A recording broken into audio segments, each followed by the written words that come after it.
তো কাজেই যদি ভারতের মধ্যস্থতায় ডক্টর মোহাম্মদ ইউনূসকে একটা সেফ এক্সিট দিয়ে সামনে একটা নির্বাচন আসে এবং সেই নির্বাচনে এখন যে পরিবেশ হয়েছে, একটা ফেয়ার ইলেকশন দিলে আওয়ামী লীগ ২০০-র চেয়ে বেশি সিট পেয়ে যাবে। কোর্ট কাছারি অফিস আদালতে বিএনপির যারা লোকজন রয়েছেন তারা এমন অ্যারোগ্যান্সি দেখিয়েছেন বা এখনও দেখাচ্ছেন যেটা আওয়ামী লীগ আসলে কখনো সেটা দেখায়নি। আওয়ামী লীগের নেতাকর্মীদেরকে লাঠিগুঁতো মারা, আওয়ামী লীগের আইনজীবীদেরকে চড় থাপ্পড় মারা, তাদেরকে কোর্ট কাছারিতে যেতে না দেওয়া, এই সংস্কৃতি বাংলাদেশে পাকিস্তান আমলেও হয়নি। এটি এই সময়টাতে হয়েছে। আসসালামু আলাইকুম রহমতুল্লাহি অবরকাতুহু। সম্মানিত দর্শক, জাতীয় নির্বাচন কবে হচ্ছে? ডিসেম্বরে নাকি জুনে? সরকারের পক্ষ থেকে বারবার আশ্বাস দেওয়া হচ্ছে ডিসেম্বর থেকে জুনের মধ্যে হতে পারে, কিন্তু কেউ বিশ্বাস করছেন না। দেশের যারা প্রাজ্ঞ রাজনীতিবিদ রয়েছেন, যারা এখন আর রাজনীতি করেন না, কিংবা প্রথিতযশা সাংবাদিক রয়েছেন, ৩০ বছর ৪০ বছর সাংবাদিকতা করেছেন, খুব বিখ্যাত দেশে এবং বিদেশে। তো এরকম অনেকে তাদের যে সামাজিক যোগাযোগ মাধ্যম, তারা সবাই বলার চেষ্টা করছেন যে ২০২৮ সনের আগে কোনো নির্বাচন হচ্ছে না। সরকার যে অবস্থার মধ্যে এখন পৌঁছে গেছে, এর কারণ হলো এই সরকার এখন অবস্থা দৃষ্টি মনে হচ্ছে যে এটি কোনো সাডেন সরকার নয়। এর পেছনে বিভিন্ন মানুষের বিনিয়োগ আছে, বিভিন্ন মানুষের ডিজায়ার আছে, অনেক মানুষের দীর্ঘদিনের কর্ম রয়েছে, অনেক মানুষের প্ল্যান রয়েছে, পরিকল্পনা রয়েছে। এখানে বহু পক্ষের অংশগ্রহণ আছে, বহু পক্ষের হাত আছে, বহু পক্ষের যাকে বলা হয় এখানে বিনিয়োগ রয়েছে।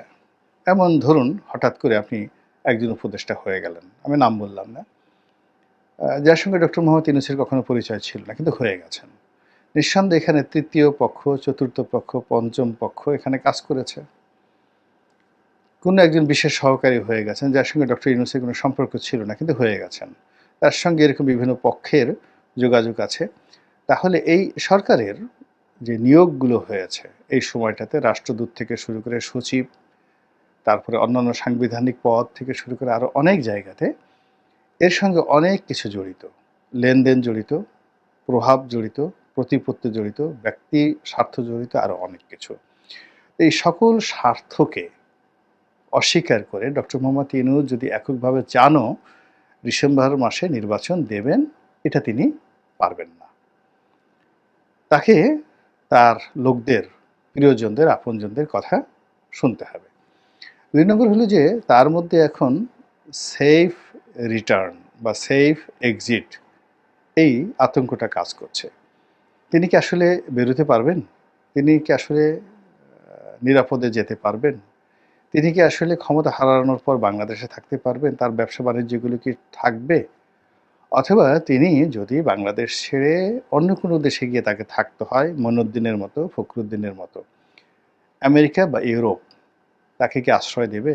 সিঙ্গাপুর কিংবা দুবাই কি তাকে আশ্রয় দেবে? তার লোকজনের কি হবে? এই কথাগুলো কিন্তু চলে আসছে। এর কারণ হলো আমাদের দেশে এই মুহূর্তে দুটো উদাহরণ।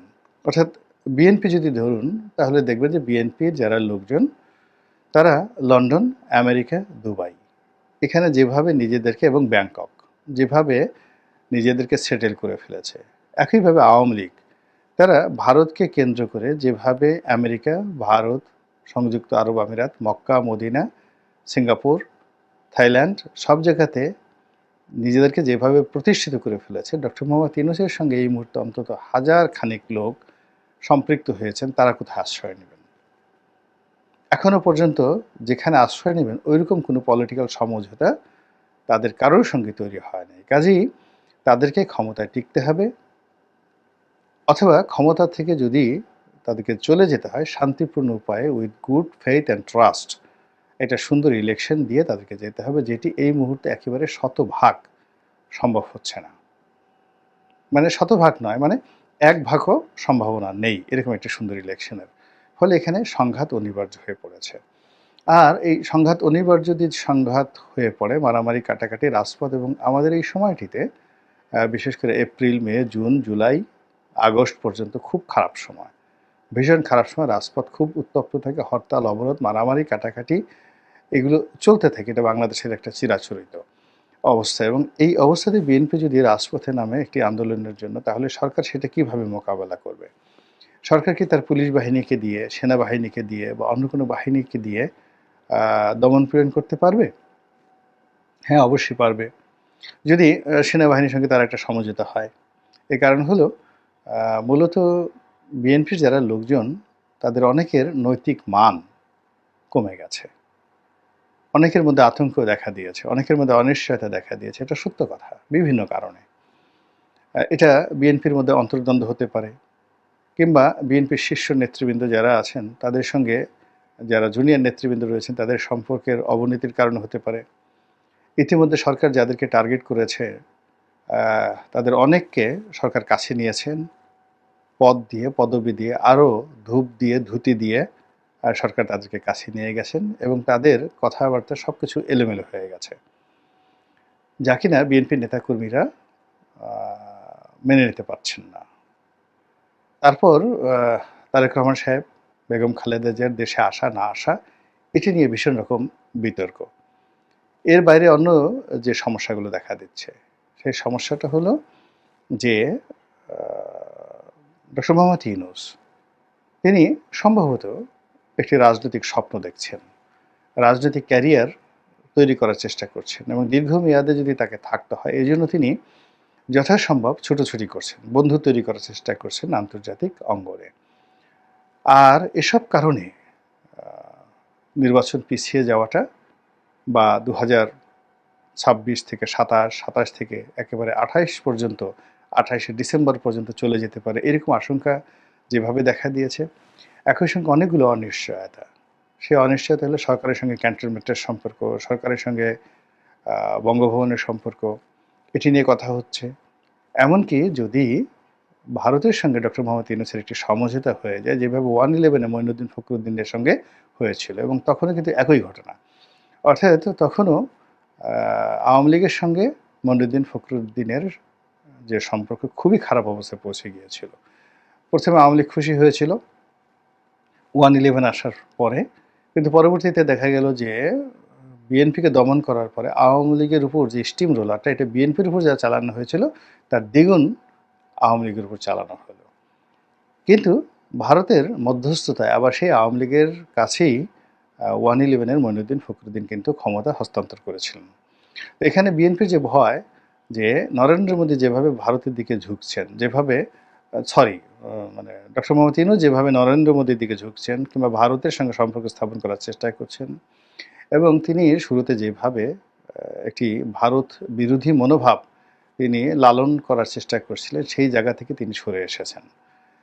তো তিনি যদি সরে আসেন, ভারতের সাথে যদি তার সম্পর্ক হয়, ভারত তো তাকে বিএনপিকে ক্ষমতায় বসানোর জন্য সুপারিশ করবে না। ভারত অবশ্যই আওয়ামী লীগকে একটা স্পেস দেওয়ার জন্য, শেখ হাসিনাকে একটা স্পেস দেওয়ার জন্য তারা চাপ প্রয়োগ করবে এবং শেখ হাসিনাকে বাধ্য করবে মঈনুদ্দিন ফখরুদ্দিনকে যেভাবে একটা সেফ এক্সিট দেওয়া হয়েছিল, এভাবে ডক্টর মোহাম্মদ ইউনূস সাহেবকে একটা সেফ এক্সিট দেওয়ার চেষ্টা করা হবে এবং দেওয়া হবে। এবং এই সমঝোতাটা যদি হয়ে যায়, তাহলে সেক্ষেত্রে আবার যদি আওয়ামী লীগ ক্ষমতায় আসে, তাহলে বিএনপির পার্মানেন্টলি কপাল পড়বে।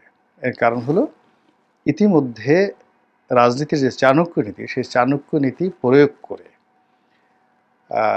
তৃণমূল পর্যায়ে বিএনপির সঙ্গে আওয়ামী লীগের যে সংঘাত, সেই সংঘাত এমন পর্যায়ে নিয়ে যাওয়া হয়েছে যেটি ইতিহাসের সবচেয়ে একটা জটিল পরিস্থিতি তৈরি করেছে। প্রথম ঘটনা হলো অনেক আওয়ামী লীগের নেতাকর্মীদের ধনসম্পদ, ব্যবসা বাণিজ্য যেভাবে বিএনপির লোকজন তদারক করছে, এটা একটা সমীকরণ। আরেকটা হলো অনেক আওয়ামী লীগের নেতাকর্মীদের বিরুদ্ধে মামলা দেওয়া, গায়েবী মামলা দেওয়া, যা কিছু করা, এই কাজটিও বিএনপি করেছে। ফলে বিএনপি মারামারি লাগবে, আওয়ামী লীগ দূর থেকে তালি দেবে, এই অবস্থা। দ্বিতীয়ত, কোর্ট কাছারি অফিস আদালতে বিএনপির যারা লোকজন রয়েছেন, তারা এমন অ্যারোগ্যান্সি দেখিয়েছেন বা এখনও দেখাচ্ছেন, যেটা আওয়ামী লীগ আসলে কখনো সেটা দেখায়নি। আওয়ামী লীগের নেতাকর্মীদেরকে লাথিগুঁতো মারা, আওয়ামী লীগের আইনজীবীদেরকে চড় থাপ্পড় মারা, তাদেরকে কোর্ট কাছারিতে যেতে না দেওয়া, এই সংস্কৃতি বাংলাদেশে পাকিস্তান আমলেও হয়নি। এটি এই সময়টাতে হয়েছে। তো কাজেই যদি ভারতের মধ্যস্থতায় ডক্টর মোহাম্মদ ইউনূসকে একটা সেফ এক্সিট দিয়ে সামনে একটা নির্বাচন আসে এবং সেই নির্বাচনে এখন যে পরিবেশ হয়েছে, একটা ফেয়ার ইলেকশন দিলে আওয়ামী লীগ ২০০-র চেয়ে বেশি সিট পেয়ে যাবে। তখন বিএনপির অবস্থা কী হবে? এটা বিএনপি বুঝতে পারে। বুঝতে পারার কারণেই বিএনপি সেই সুযোগটি ভারতকে দিতে চাচ্ছে না, সেই সুযোগটি ডক্টর ইউনূসকে দিতে চাচ্ছে না, এমনকি আওয়ামী লীগকে দিতে চাচ্ছে না। এজন্য তারা ডিসেম্বরের মধ্যেই নির্বাচন অনুষ্ঠানের জন্য প্রাণপণ তারা চেষ্টা করবে। তারই ধারাবাহিকতায় রাজপথ গরম করার জন্য, উত্তপ্ত করার জন্য তারা যে পরিকল্পনা নিয়েছেন এবং সেই পরিকল্পনা কিভাবে সরকার ঠেকিয়ে দেয় সেটি দেখার বিষয়। আল্লাহ আমাদের সবাইকে হেদায়েত দান করুন এবং হেফাজত করুন। আসসালামু আলাইকুম ওয়া রাহমাতুল্লাহি ওয়া বারাকাতুহু।